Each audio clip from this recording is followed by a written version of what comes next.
Amen. Je voulais voir avec vous ce matin la liberté selon Dieu. J'ai envie de dire la vraie liberté.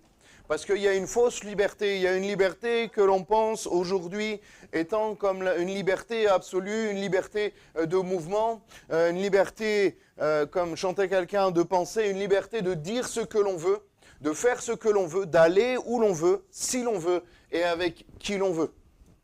Mais la liberté dans le Seigneur est complètement différente. Déjà, la définition du dictionnaire du Larousse, la liberté, le mot liberté veut dire état de quelqu'un qui n'est pas soumis à un maître. Donner sa liberté à un esclave, condition d'un peuple qui se gouverne en pleine souveraineté.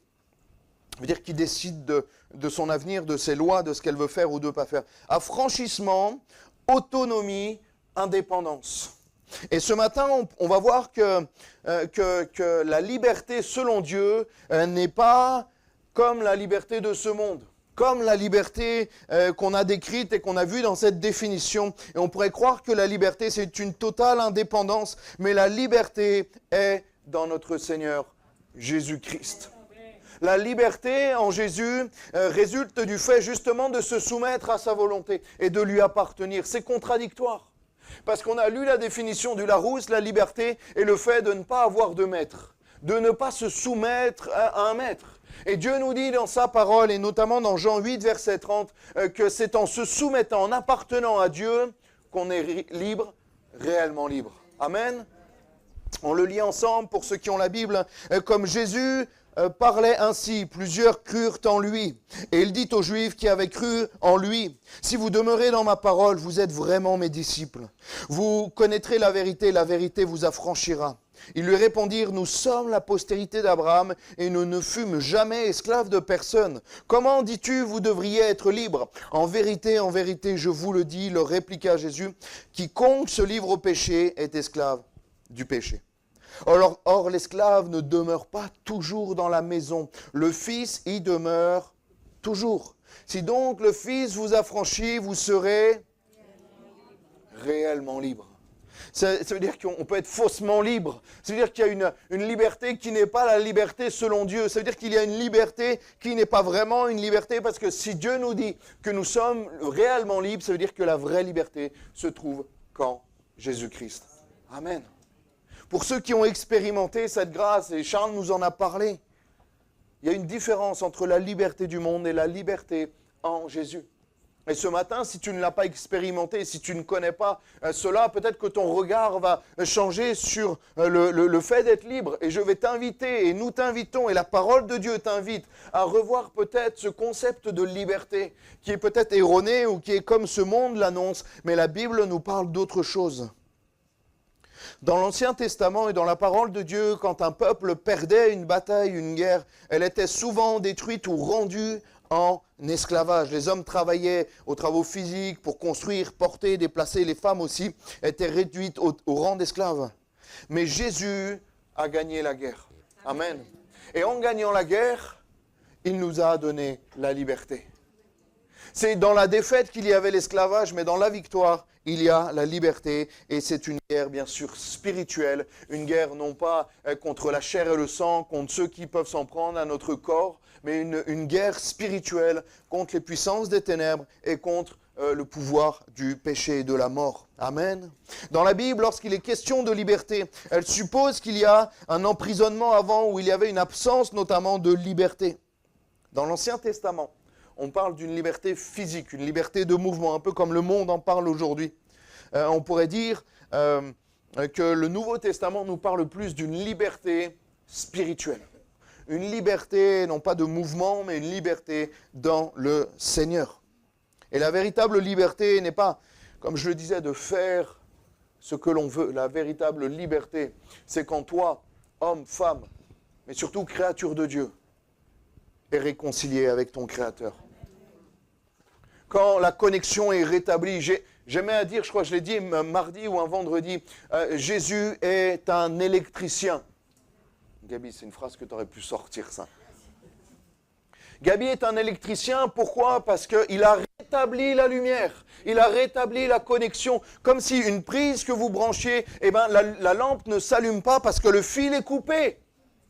Et Jésus est venu et il a restauré la connexion entre les hommes et entre Dieu. Alléluia. Ça te plaît, Gabi, Jésus l'électricien? C'est une image, hein? On va dire, oui, mais l'esclavage, pasteur, en 2025 n'existe plus. Enfin, en France notamment, en Europe du moins. Mais c'est un esclavage spirituel, qui est encore pire, j'ai envie de dire, que l'esclavage physique, parce que lui mène à la mort et à la mort éternelle. On peut être esclave physiquement, mais libre en Jésus et sauvé pour l'éternité. Mais si on est esclave spirituellement, nous sommes condamnés à mort et à mort pour l'éternité. La liberté selon Dieu, c'est d'être délivré d'une force qui nous empêche de rentrer dans sa présence, de le servir et de vivre en communion dans son alliance et d'obtenir ses bénédictions. C'est une guerre spirituelle. Vous connaîtrez la vérité vous affranchira. Je me suis dit, mais pourquoi? Vous vous souvenez du témoignage de Bernadette qui nous parlait de la vérité. Par rapport au mensonge, la vérité est tellement importante. Alléluia. Pourquoi? Parce que la vérité nous rend libres, parce qu'elle nous montre le moyen de ne plus être esclaves. Alors ça veut dire que quoi? Que la vérité est pour nous une clé. Comme des esclaves qui auraient des chaînes, qui auraient des chaînes, des boulets aux pieds pour ne pas se déplacer, qui sont comme attachés, esclaves de leurs chaînes. La vérité est cette clé qui vient te libérer et enlever les fers que tu as aux pieds. Amen. Parce qu'elle nous rend libres. Parce qu'elle nous donne en fait le moyen de nous libérer au travers de la connaissance de Jésus. Et quand on connaît la vérité, quand on connaît le moyen de sortir d'une prison, eh ben on peut faire ce qu'il faut pour sortir de cette prison. Et Jésus est le moyen de vivre en liberté. Amen. C'est comme un esclave qui trouve la clé de ses chaînes et qui peut enfin être libre. La parole de Dieu, la Bible est le secret de la liberté en Jésus-Christ. Jésus est venu pour une chose, et une seule chose sur terre, nous rendre libres. Alléluia. Ésaïe le disait dans cette prophétie du chapitre 61, à partir du verset 1, l'Esprit du Seigneur, il est parlé du Seigneur Jésus, du Messie, celui qui est oint, envoyé de Dieu. L'Éternel est sur moi, car l'Éternel m'a oint pour porter une bonne nouvelle aux malheureux. Il m'a envoyé pour guérir ceux qui ont le cœur brisé. Pourquoi? Pour proclamer aux captifs la liberté et aux prisonniers la délivrance. Alléluia. Pour libérer les esclaves. J'étais esclave du péché. Je faisais ce que je voulais physiquement, mais je faisais aussi et surtout ce que le péché et ma chair me demandait de faire et m'ordonnait de faire. Et je n'arrivais pas à m'en séparer par moi-même parce que j'étais esclave. Jésus est venu pour donner la liberté, délivrer les prisonniers. Et les gens, avec ce mensonge et ce piège de l'ennemi, pensent qu'ils sont libres. Les gens qui sont au dehors pensent qu'ils sont libres, pensent qu'une privation de liberté, comme pendant ce Covid, c'était compliqué. Hein. Je ne dis pas que j'ai aimé, hein. Mais ce n'est pas ça, là. L'emprisonnement, il n'est pas physique. L'emprisonnement, il est spirituel. Encore plus dans notre pays de France. C'est pas on est libre, on peut faire, on peut aller, on peut demain manger ce qu'on veut, on peut faire ce qu'on veut, on peut voter qui on veut. C'est pas ça la liberté. La liberté, c'est quand tu es pardonné de tes péchés. Quand Jésus a soldé ta dette, quand tu as dit Seigneur, viens dans ma vie, je veux faire une alliance avec toi. Alléluia. C'est ça la vraie liberté. La liberté, c'est dans l'obéissance à Dieu. Amen. Or, l'esclave ne demeure pas toujours dans la maison. Le texte de base de Jean qu'on a lu, le Fils y demeure toujours. Quand vous êtes chez quelqu'un, imaginons qu'on est 1000 ans en arrière, que l'esclavage est toujours en place. Quand on est chez quelqu'un, si on est esclave ou si on est fils ou fille, ce n'est pas du tout la même chose. Si on est esclave de la personne ou si on est fils ou fille de cette personne, on n'aura pas la même liberté, on n'aura pas les mêmes droits. Et là, la Bible nous dit que Dieu veut nous faire passer de esclave à fils. Alléluia. Qui demeure toujours dans la maison. Deuxième partie que je voulais voir avec vous ce matin également, c'est la liberté dans la privation du péché. Le fait d'être libre, c'est quand on arrive à se séparer du péché qui nous colle à la peau. Vous savez que le péché nous colle à la peau et le Seigneur veut nous rendre libres. Et c'est un peu contradictoire des fois, humainement en tout cas. La liberté, comme on l'entend, c'est ce que j'ai dit plusieurs fois, de faire, d'aller, de faire ce que l'on veut tout simplement. Mais la liberté avec le Seigneur, c'est d'obéir à ses commandements. C'est d'obéir aux préceptes de Dieu. Non pas pour nous embêter, mais pour nous garder. Pour nous, en fait, le cadre de Dieu, et je l'ai vu, notamment, j'étais adolescent et je voyais le cadre de Dieu comme des obligations, comme des choses à ne pas faire. Je voyais Dieu comme ce Dieu qui est dans les images, les peintures, sur un trône majestueux avec un sceptre de fer comme ça, et qui veut juste soumettre les hommes, les femmes, pour leur montrer que moi je suis Dieu, vous êtes de simples hommes, de simples femmes. Mais Dieu n'a pas approuvé sa puissance, Dieu n'a pas approuvé son autorité. Dieu est Dieu, Dieu sait qui il est. Dieu ne nous donne pas un cadre pour voir si on lui obéit tout simplement, et juste pour nous dire, voilà, je vais faire ça, et vous devez vous restreindre à ces choses. Dieu nous donne un cadre, Dieu nous donne des commandements pour nous protéger. Dieu nous donne des commandements, des préceptes, un cadre où on peut évoluer librement, s'épanouir sans danger. La liberté est dans la soumission à Dieu. La liberté est dans la soumission à Dieu. Mais c'est complètement contradictoire avec la définition du Larousse. C'est complètement contradictoire avec la définition du dictionnaire qui nous dit que la liberté, c'est justement ne pas être soumis à un maître. Et la Bible nous dit que la véritable liberté, c'est quand tu es soumis à Dieu dans ses commandements. C'est bon de se soumettre à Dieu. Les frères et les sœurs, normalement, vous l'avez compris, les amis, c'est tellement bon de se soumettre à Dieu. Mais dans ta conception humaine, encore plus de Français révolutionnaires, jamais content, ni Dieu ni maître. Nous, on décide, on est le premier pays démocratique, on a coupé la tête des rois. On veut la vraie liberté. La vraie liberté, c'est quand tu te soumets à Dieu. C'est quand tu obéis à la parole de Dieu. Galates 5.1 nous dit, c'est pour la liberté que Christ nous a affranchis, nous a rendus libres. Demeurez donc fermes, c'est ce que nous disait Charles. Et ne vous laissez pas mettre de nouveau sous le joug de la servitude. Le mot affranchir, et on peut mettre la photo, là c'est deux bœufs qui ont un joug. Vous savez ce que c'est le joug? C'est le bout de bois là, qui va les conduire. Et c'est impressionnant cette image. La Bible nous dit de ne pas vous laisser, pas vous mettre de nouveau sous le joug de la servitude. Le mot affranchi, Christ nous a affranchis, c'est amener à la liberté, enlever la domination du péché. Enlever la domination du péché. Et quand la parole de Dieu nous dit dans l'Épître aux Galates, ne vous laissez pas mettre de nouveau sous le joug de la servitude, ça veut dire qu'on y était. Ça veut dire qu'on a été sous le joug de la servitude. Ça veut dire qu'on n'était pas libre de nous mouvant, que le joug du monde était là pour nous peser. Mais nous devons choisir entre le joug du monde, entre, j'ai envie de dire, le collier, ce qui nous dirige du monde, ou le joug de Dieu. Et le joug de Dieu, la Bible nous dit dans Matthieu 11, 29, il est dit, prenez mon joug sur vous et recevez mes instructions, car je suis doux et humble de cœur et vous trouverez du repos. On peut remettre recevez mes instructions, la photo. On remet la photo et on se dit, mais le premier joug, il est là pour la servitude, pour l'esclavage au sens esclavage. Et là, Matthieu nous dit, le joug du Seigneur sont là pour qu'on puisse trouver le repos de notre âme. Vous vous rendez compte que l'objectif du Seigneur qui nous dit, mais suivez mes instructions, pourquoi? Pour qu'on puisse trouver du repos en lui. Alors que le prince du monde qu'on servait avant, sans même s'en rendre compte, lui, il était là pour nous exploiter. Lui, il était là pour nous prendre. Et là, le Seigneur, il me dit, mais moi, je veux vous donner.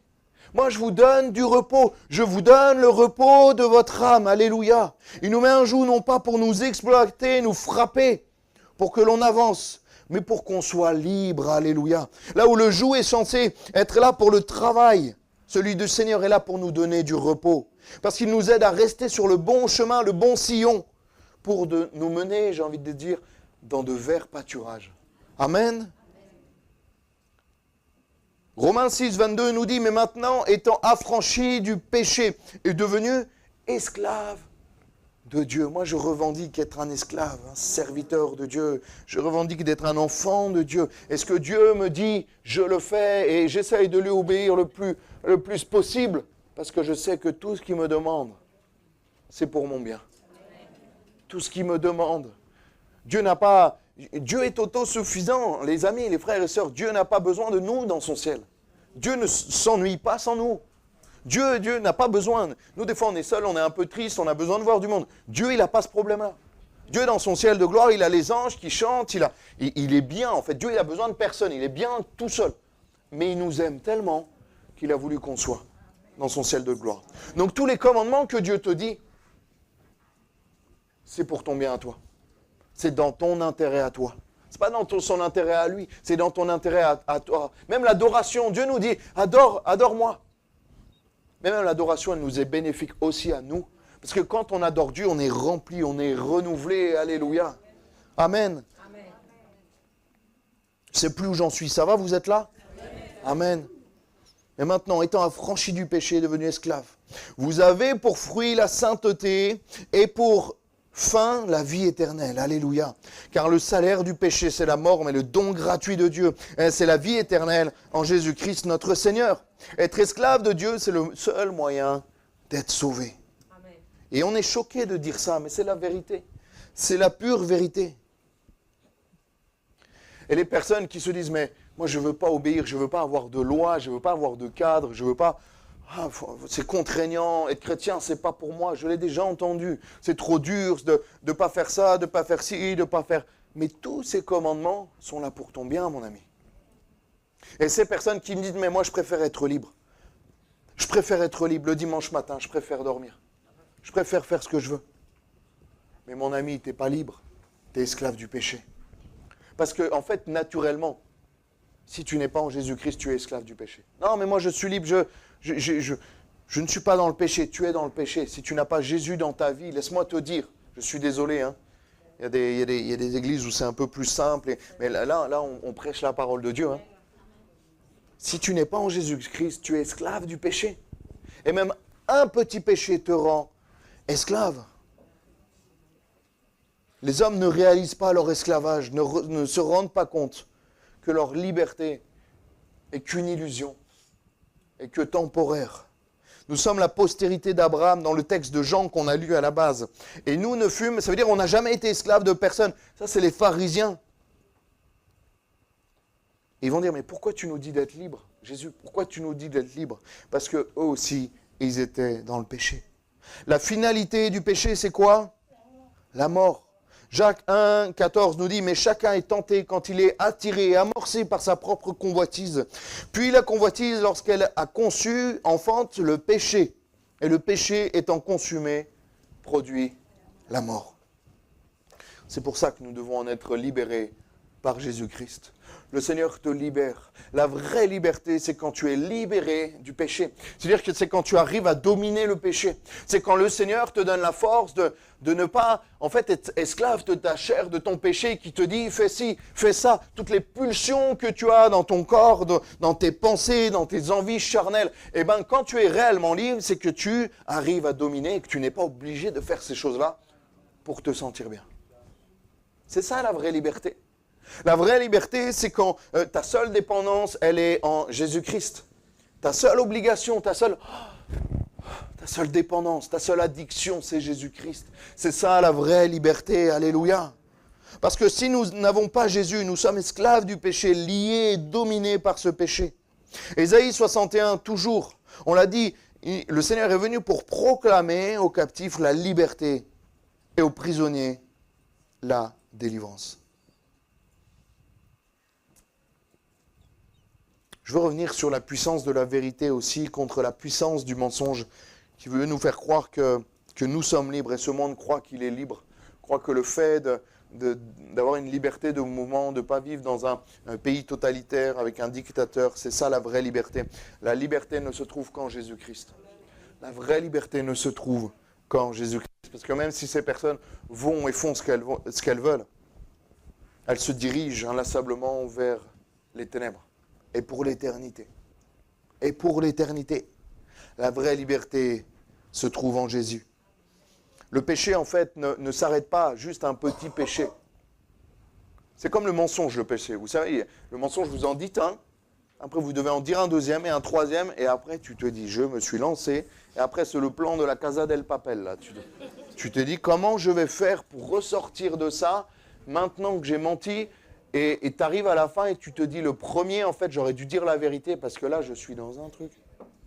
Le péché, c'est pareil. Le péché, il prolifère. Le péché, il se propage. Le péché ne reste jamais un petit péché. Le péché progresse. Le péché se propage à l'intérieur de toi. Et j'avais cette image comme une araignée qui va tisser sa toile autour de sa proie, de la petite mouche là qui est venue dans sa toile. Au départ, elle peut s'en sortir. Et l'araignée, elle vient et elle tisse une toile. Vous allez me dire, mais c'est juste une toile d'araignée. C'est tellement fin, c'est tellement fragile. Mais à force de tourner, à force de faire des tours autour d'elle, la mouche, elle ne peut même plus bouger. Elle est complètement prisonnière. Elle ne peut plus. Et après, la finalité, c'est que l'araignée, elle la mange. C'est ça la finalité. Et le péché, c'est ça. Il va tisser une toile. Mais tu veux te dire, ouais, mais c'est juste un péché, c'est juste... Un jour, en entretien, on m'a dit, c'était pas ici, on m'a parlé de péché mignon. Ça va que j'étais assis, j'ai dit, il n'y a pas de péché mignon, ma sœur, de quoi tu me parles? Péché mignon, de quoi tu... Il n'y a aucun péché qui soit mignon. Parce que même le plus petit des péchés va commencer à prendre de la place. Et là, tu vas être dominé. La Bible nous dit dans Marc 3, 27, « Personne ne peut entrer dans la maison d'un homme fort et piller ses biens. » J'avais jamais relevé ce verset. « Sans avoir auparavant lié cet homme fort, alors il pillera sa maison. » C'est-à-dire qu'il y a quelqu'un qui se pense fort, qui se pense costaud, qui dit « Mais moi, ma maison, je la garde, je n'ai limite pas besoin de la fermer. » Et pendant qu'il dort, pendant qu'il ne veille pas, il va se faire attacher par les ravisseurs. Et les ravisseurs vont prendre tout ce qu'il y a à prendre dans sa maison.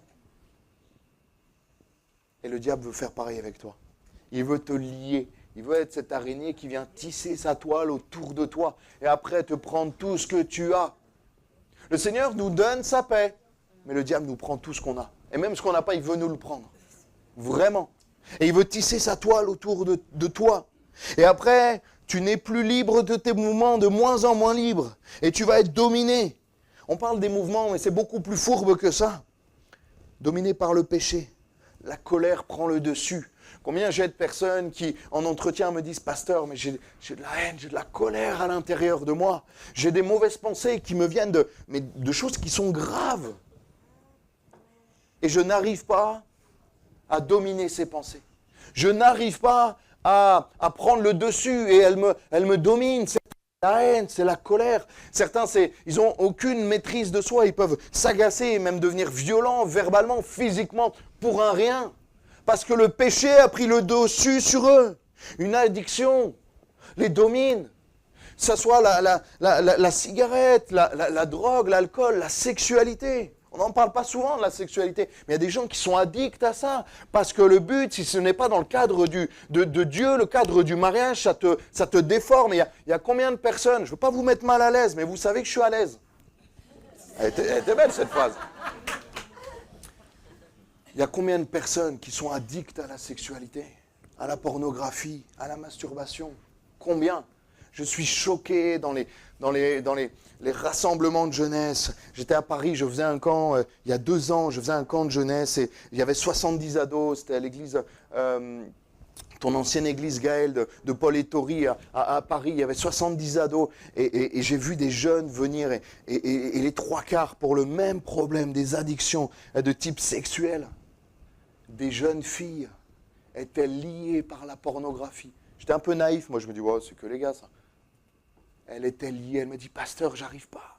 C'est plus fort que moi, je sais que c'est mal, je veux plaire à Dieu, mais j'arrive chez moi, c'est comme une addiction, comme un drogué qui cherche sa dose, comme un alcoolique qui est capable même de prendre des produits ménagers.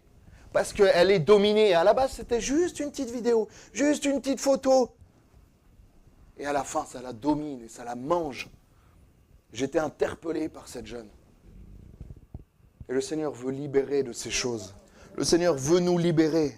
Alors que l'ennemi veut nous attacher et nous dépouiller de tout ce qu'on a. Alors que le Seigneur veut nous donner, et surtout nous donner la vie éternelle. Amen. La liberté dans nos cœurs, la liberté dans nos vies, dans nos pensées, se trouve exclusivement dans la soumission à Dieu et dans l'obéissance à Dieu. Tu veux être libre? Obéis à Dieu. Tu veux être libre? Sois soumis à la volonté de Dieu. La vraie liberté, c'est quand tu n'es tenu de rien, quand tu n'es pas lié, que tu arrives à contrôler et à gérer ce que te demande ta chair. Et la vraie liberté, elle est en Jésus. Parce que même ce matin, le Seigneur ne nous a pas obligés de venir. C'est merveilleux quand même. Notre Maître, il nous laisse libres. Il nous a dit, mais j'ai envie que tu lises ma parole, j'ai envie que tu pries, mais je ne te donne pas d'obligation. J'aimerais que tu le fasses chaque jour, ça serait bien, vraiment. Il faut que tu le fasses chaque jour. Mais il nous laisse libres. C'est pas merveilleux quand même. C'est un peu la suite de ce qu'on disait la semaine dernière. La liberté est un choix. Vivre en liberté, c'est un choix. Libre, dit libre arbitre, le fait de choisir. Nous ne serions pas libres si nous n'avions pas le choix de suivre le Seigneur ou pas. Je prends cette expression, je vous l'ai déjà dit, mais d'un couple marié, on va prendre Huguette et Charles. Voilà, 50 ans. Charles ne peut pas venir me voir et dire Huguette elle-même. Tu sais, Huguette elle-même, et j'arrive chez Huguette et Charles et je vois Huguette qui est enfermée dans un placard. Je dis Charles, qu'est-ce que tu fais? Ah, elle-même, ma femme, vraiment, c'est. Je dis, elle t'aime pas, tu l'enfermes dans un placard. Elle n'a pas le choix d'être avec toi, elle est enfermée.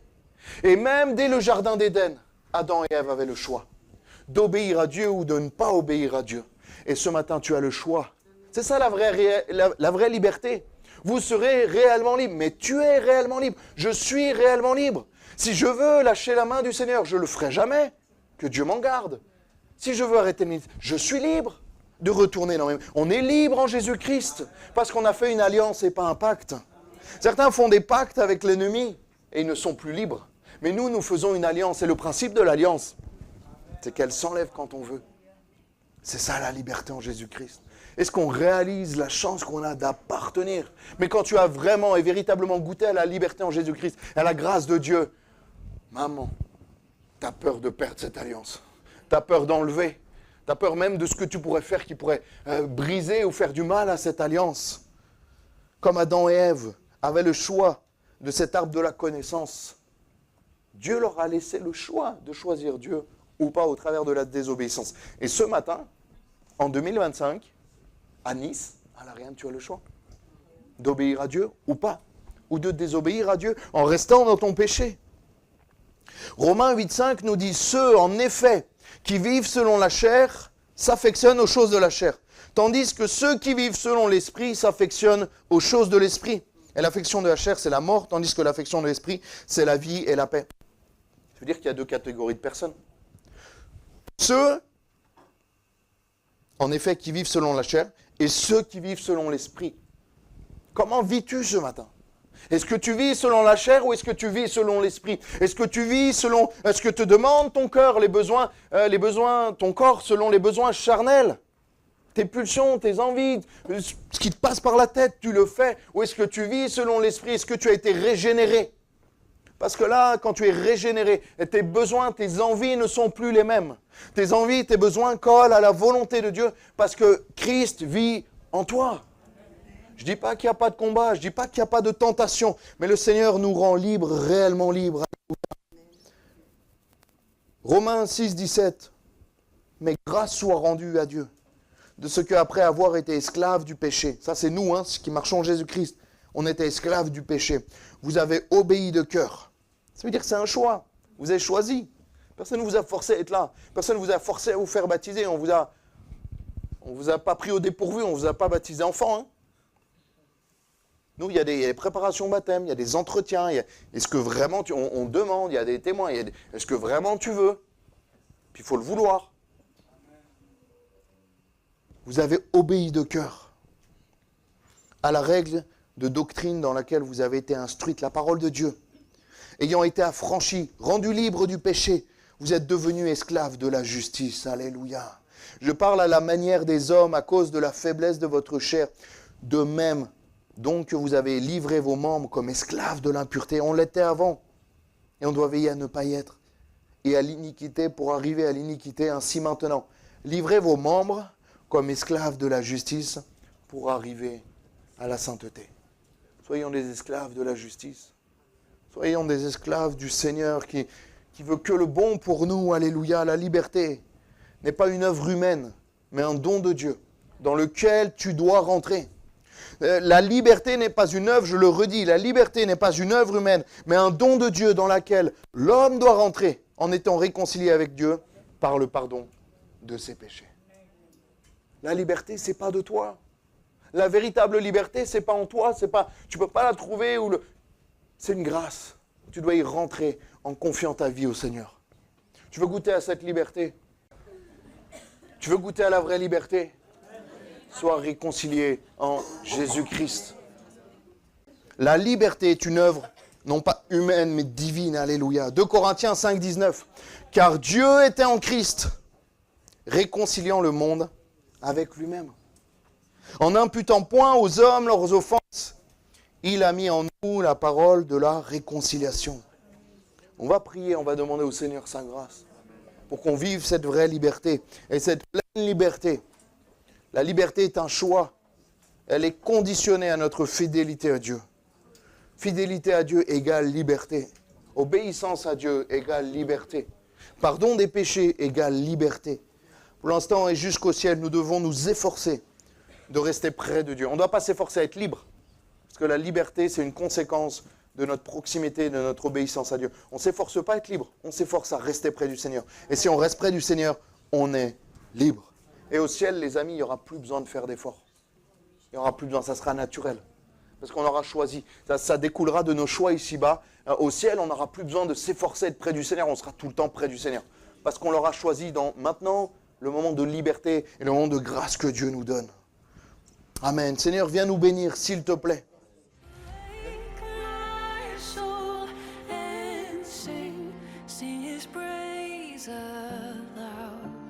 Sing his praise aloud.